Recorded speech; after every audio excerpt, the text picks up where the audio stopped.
예, 고맙습니다. KT 김영수입니다. 지금 마이크 나가고 있나요? 예, 알겠습니다. 어제 저녁에 제네바에서 돌아와가지고 지금 계속 하품하고 있었습니다. IP 회의만 들어왔고요.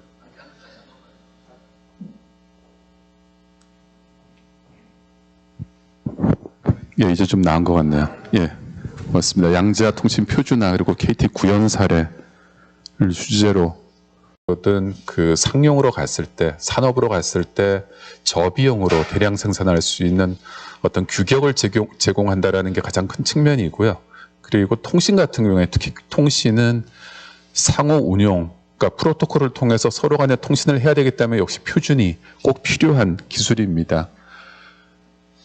그래서 지금 국제 표준화 흐름을 보시게 되면 양자 기술에 대해서 산업부 쪽에서는 주로 소부장 위주로 표준화한다라고 보시면 될 것 같아요. 물론 100% 정확하지는 않습니다. 그러니까 장비 쪽에서는 좀 겹치는 부분이 있는데 어쨌든 소재 부품은 산업부 중심으로 움직이고요.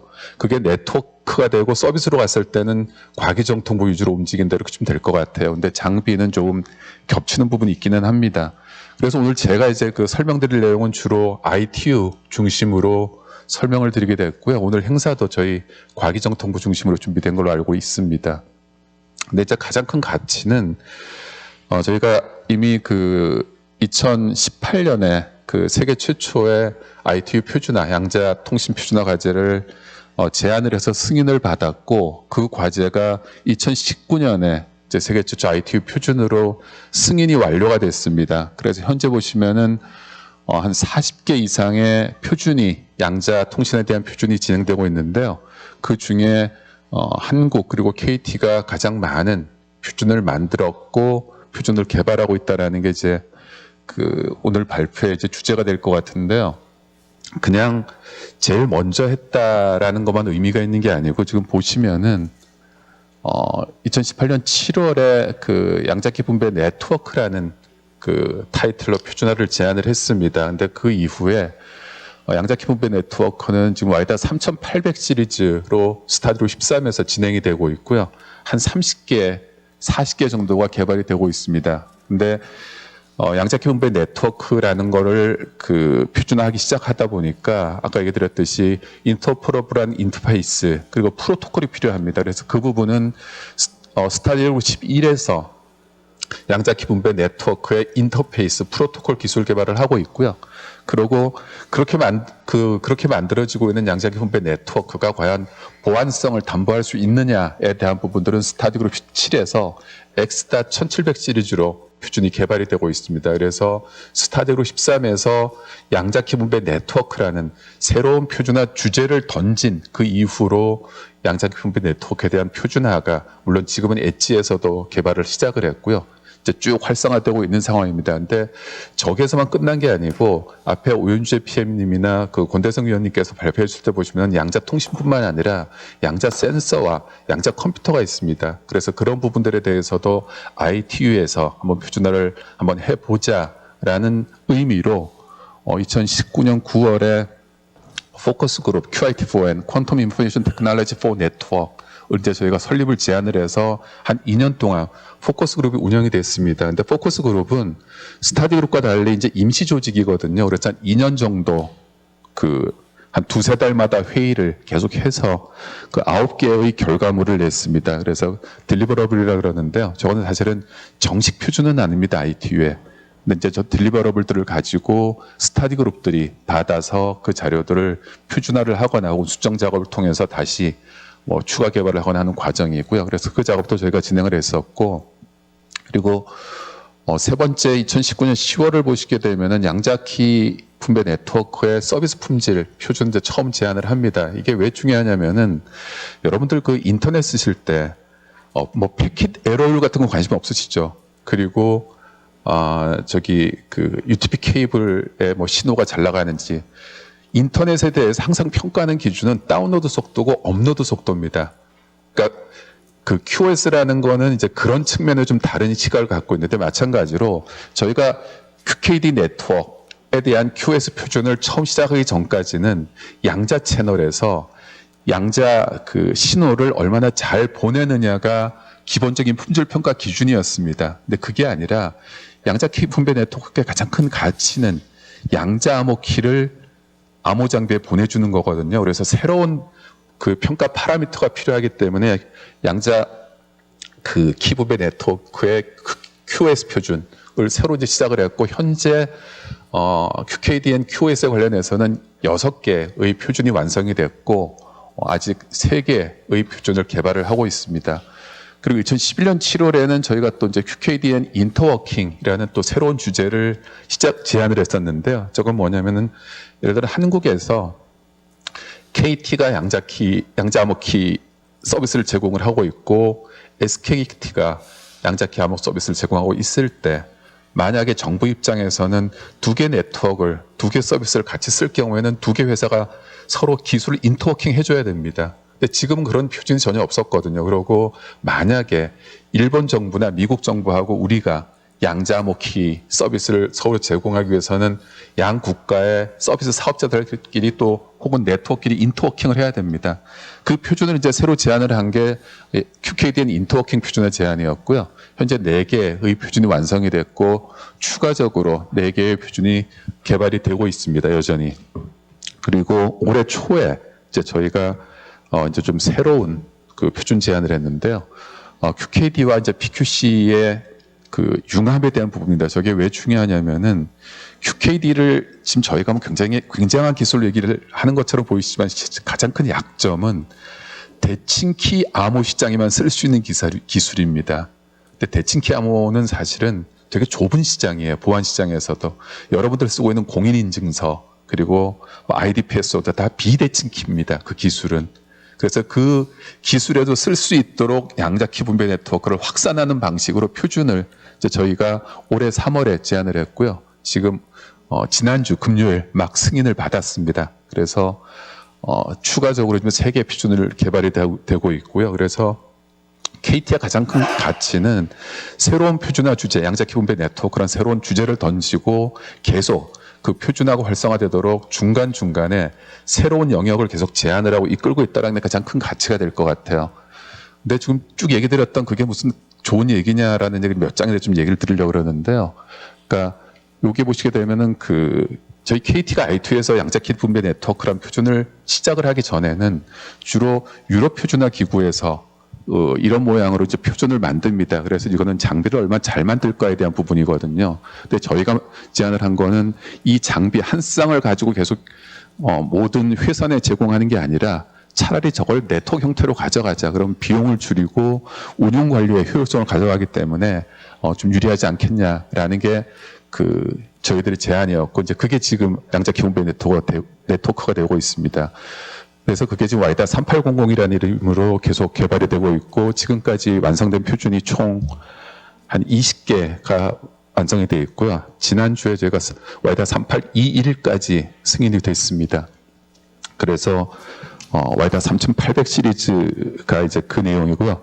와이다 3800 시리즈의 가장 큰 또 가치는 뭐냐면은, 지금 보시면은 아까 그 장비 위주로 되어 있던 엣지의 표준을 저희가 계층화를 시켰어요. 우리 인터넷에서 많이 알고 계시는 레이어드 모델입니다. 저렇게 가져가게 되면은 한국의 중소기업들은 사실 양자 기술을 다루기가 되게 어렵습니다. 왜냐하면 양자 기술은 쉽게 말씀드리면은 빛 알갱이 하나하나를 보내고 받고 컨트롤을 하는 기술입니다. 굉장히 어려운 기술이기도 합니다. 그래서 만약에 저렇게 계층화를 시켜놓으면은 양자 기술이 없는 두 번째 계층, 세 번째 계층에서도 디지털 기술로 양자산업 생태계에 진입할 수 있는 기회가 생깁니다. 그래서 한국이 디지털 기술에 대한 워낙 강점이 있기 때문에 양자 기술이 없더라도 이 양자산업 생태계에 들어올 수 있는 기회를 마련했다라는 게 가장 큰 가치인 것 같아요. 그래서 구현 사례를 보시게 되면 이제 KT는 직접 저희가 표준을 만들고 기술 개발을 해서 국내 중소기업에 기술 이전을 했습니다. 그래서 여기 보시게 되면은 계층별 장비라는 타이틀이 있는데요. 저 내용은 뭐냐면 아까 저희가 바로 앞에 이제 말씀드렸던 계층화된 네트워크 구조 속에서 각 계층마다 표준을 만들고 그거를 중소기업이 기술 이전을 해서 지금 국내 생태계가 확보가 됐고요. 그리고 현재 10개 이상의 중소기업이 국내 양자산업 들어와 있습니다. 근데 이게 장점이 또 하나가 뭐가 되냐면 오른쪽 그림 보시기에는 거기에 그 약간 파란색으로 마킹된 장비들이 있습니다. 저게 이제 저희가 기술 이전을 해서 국내 중소기업들이 개발하고 있는 건데요. 저거는 디지털 장비입니다. 디지털 기술로 돼 있고 그러다 보니까 업데이트를 중소기업에서 직접 하고 계세요. 저희가 초기 기술 이전만 했고요. 근데 나머지 부분들은 저희가 양자 기술은 돈이 너무 들어서 저희가 직접 기술 개발을 하고 있습니다. 그래서 보시면 2018년인가요? 예, 2018년에 저희가 양자키 분배 장치 프로토타입을 처음 만든 이후로 지금 한 3, 4년 만에 오른쪽에 보시면 빨간색 그 무선 양자키 분배까지 지금 프로토타입 만들었고요. 내년에 아마 10km 정도의 양자 채널을 공중에 띄워서 보내고 받을 수 있는 장비가 나올 것 같습니다. 그러면은 저궤도 위성에 대한 양자 암호가 이제 곧 될 것 같고요. 그래서 어쨌든 역할 분담에 대해서 굉장히 빨리 기술 개발을 할 수 있는 장점이 아까 말씀드렸던 와이다 3800의 가장 큰 가치인 것 같아요. 그리고 그것뿐만 아니라 와이다 3804 이제 저희가 만든 건데 이거는 아까 앞에 말씀드렸던 양자키 분배 네트워크를 운용 관리하는 그 표준입니다. 그리고 현재 과천에 저희 KT의 통신 인프라를 24시간 운용 관리하는 시설이 있는데요. 거기에 양자키 분배 네트워크에 대한 24시간 운용 관리를 와이다 3804에 따라서 장비가 만들어졌고 지금 운용 관리를 제공을 하고 있습니다. 그리고 와이다 3807 같은 경우 아까 앞에 말씀드렸던 양자키 네트워크의 QoS에 대한 부분들을 저희가 테스트를 해서 지금 진행이 되고 있고 저거는 나중에 잘만 활용하면은 뭐 통신사들한테는 굉장히 고통스러운 그 결과물이 될 수도 있는데요. 저희들 그 보시면은 인터넷 품질 평가 그 하고 있는 거 아시죠? 니아나 이런 사이트 들어가시면은 그러고 우리 뭐 5G나 4G도 품질 평가하고 있는데 바로 거기에 쓸 수 있습니다. 왜냐면 국제 표준이거든요. 그래서 어느 회사의 양자 키분배 서비스가 제일 좋은지 평가할 수 있는 기준으로 쓸 수 있는 기술이기도 합니다. 근데 그렇게 만들어 놓는 것만 아니고요. 왼쪽에 보시면은 여기 이제 텍스트가 좀 오류가 있네요. 지금 국가시설에 한 3년 전부터 지금 투입이 돼서 주요 국가시설들을 보호하는 데 활용되고 있습니다. 그리고 오른쪽에 보시면은 작년에 상용 서비스가 출시가 돼서 전용 회선을 제공받으시는 분들 중에 굉장히 특별한 보안을 원하시는 분들한테는 저희가 양자암호를 곁들여서 양자암호 전용 회선에 대한 그 서비스를 제공을 하고 있습니다. 그리고 그것뿐만 아니라 저희가 그 지자체 중심으로 사회 인프라에 적용을 하고 있고요. 왼쪽에 보시면은 강원도청하고 이군단 사이에 뭐 실종자 수색을 하거나 이럴 때 쓰는 드론의 비디오 트래픽을 실시간으로 제공할 수 있는데 양자암호를 적용을 하고 있습니다. 이건 특이한 이유 중에 하나가 워낙에 강원도는 군부대들이 많아서 군부대 주변에 있는 산이나 어떤 늪지 같은 데 실종자가 발생하면은 그 수색을 하기 위한 드론을 띄울 수 없었다라는 게 그동안 문제였거든요. 군 보안 이슈 때문에 그 비디오 트래픽이 많은 정보를 노출할 수 있기 때문에 양자암호 덕에 이제 그게 실시간으로 제공이 가능하게 됐고요. 그리고 제주도에서도 아마 한동안 저걸 보셨던 기억이 있을 텐데 그 광고 중에 CITS라 그래서 구급차가 달려갈 때 교통 신호 체계가 바로바로 바꿔주고 직진할 수 있는 그런 체계가 제주도에 시범 사업이 되고 있는데 그러다 보니까 자율주행차들이 꽤 돌아다닙니다. 그래서 자율주행차에 대해서 컨트롤 정보가 해킹됐을 때는 바로 도로에 흉기가 될 수 있기 때문에 그 컨트롤 정보에 대해서 양자암호를 적용을 해서 물론 BQC도 적용을 해서 지금 진행을 했고요. 그래서 되게 잘한 것처럼 얘기했는데 어쨌든 아직 갈 길이 멉니다. 근데 이제 중요한 게 앞에 발표자분도 많이 얘기하셨듯이 양자암호, 양자키 분배는 시장이 작다 보니까 거기에서 만들어진 그리고 확보한 양자 신호를 컨트롤할 수 있는 그 방식을 가지고 지금 양자 인터넷을 향해서 가고 있고요. 기술 개발을. 그 이유는 이거 보시면 쉽게 아실 것 같아요. 저희가 인터넷이 어디에서 왔는지 생각을 해보시면은 초창기에 디지털 컴퓨터를 만든 이후에 그 디지털 컴퓨터를 원격지에서 사용을 하고자 하는 기술 개발이 현재 IP 프로토콜이거든요. 우리 인터넷이고. 자, 그러면은 양자 컴퓨터가 이제 만들어져서 여기저기 이제 기술 경쟁을 통해서 실험실이 만들어지고 있습니다. 그럼 당연히 원격지에서 양자 컴퓨터의 그 기능을 활용하고 싶은 수요가 분명히 있게 되고요. 그러면 원격지에서 그 양자 컴퓨터에 접속을 해서 양자 상태로 계산 정보를 입력을 하고 양자 상태로 받아오기 위해서는 양자 네트워크가 필요합니다. 이건 굉장히 뻔한 얘기거든요. 그래서 지금 이제 가장 핫한, 양자통신으로 가장 핫한 표준화 주제가 양자 인터넷 혹은 양자 네트워크입니다. 근데 앞에 제가 그 양자무 통신 얘기를 하면서 뭔가 뭐 되게 빠른 시일 내에 잘한 것처럼 얘기 드렸는데요. 사실 되게 고통스러운 과정이었습니다. 그러니까 처음에 양자 키분배 네트워크를 표준화하자라고 직접 가서 제네바에서 발표를 했을 때 미국, 영국, 캐나다에서 극렬한 반대를 해요. 그러니까 양자 기술이 국제 무대에 나오는 거는 그 수용 못하겠다라는 얘기고, 그리고 자기들이 가져야 될 표준화 주도권을 한국한테 그리고 아시아한테 주는 거에 대해서 굉장히 극렬하게 반대를 합니다. 그래서 일단은 와이다 3800도 저희가 처음 제안을 했을 때 한 일주일간 한 5번 고쳤던 것 같아요. 매일 밤마다. 그래서 겨우 제안도 승인이 됐었고, 나중에 최종 그 표준 승인 받을 때도 첫 시도에서는 거부가 됐고요.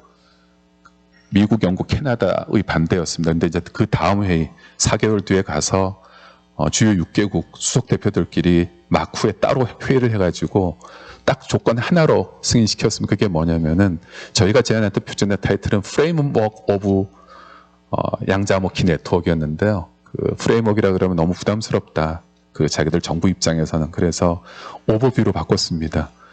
전 아직도 그 의미가 뭔지를 모르겠어요. 오버뷰하고 프레임워크하고 내용은 변화가 없는데 어쨌든 그래서 와이다 3800이 승인이 됐고요. 그리고 두 번째 보시면은 서플리멘트 QEFN이라는 게 있습니다. 이거 저희가 이제 재작년에 제안했던 건데 퀀텀 인터넷에 대한 표준을 시작합시다. 이제 표준 주제였는데 또 극렬한 반대가 있습니다. 반대 이유는 뭐냐면은 인터넷이란 용어는 IETF가 갖고 있는 건데 왜 ITU에서 인터넷이란 용어를 쓰니가 이제 반대 논리였고요. 그래서 또 몇 날 며칠 싸우다가 이름을 바꿨습니다. 퀀텀 이네이블드 퓨처 네트워크. 그게 QEFN인데요.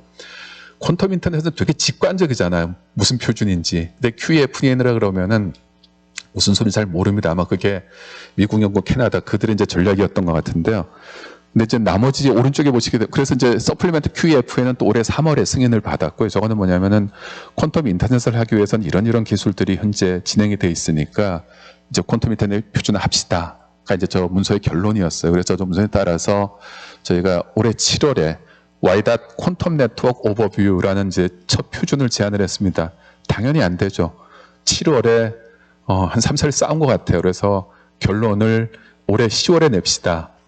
라고 했던 게 작년 7월 회의 결정이고요. 그래서 지난주에 2주 동안 싸워서 결정한 거는 안타깝게도 안타까운 점 하나 좋은 점 하나인데 안타까운 거는 역시 레코멘데이션으로 못 가고 서플리멘트로 갔습니다. 원탁도 반대가 있으면 이번에는 독일까지 끼어들었더라고요. 반대하는데. 그러니까 양자 기술을 갖고 있는 그 국가들이 이제 워낙 반대가 심해서 그랬는데 불구하고 대신 퀀텀 네트워크라는 이름으로 서플리멘트를 만들었습니다. 그러니까 양자 인터넷 오케이 ITF 니들이 해. 근데 우리가 ITU에서 한국에 하고자 하는 거는 인터넷이 아니라 어드레싱과 라우팅은 니들이 알아서 하되 적어도 네트워크 구조에 대해서 그리고 네트워크 프로토콜 인터페이스는 ITU에서 우리가 만들게라고 한 게 퀀텀 네트워크이고요. 그래서 퀀텀 네트워크 이제 다음 회의부터 계속 개발이 될 것 같습니다. 근데 좀 많은 분들이 얘기를 해주시는데요. 어쨌든 디지털 시대보다는 앞으로 다가올 양자 시대에 대해서 좀 고민을 많이 해야 되지 않나 싶고 그 중에 지금 표준들이 많이 앞서 나가고 있는 거에 대해서 좀 관심을 가져주시고 격려를 해주시면 좋을 것 같습니다. 고맙습니다. 네, 발표 감사드립니다.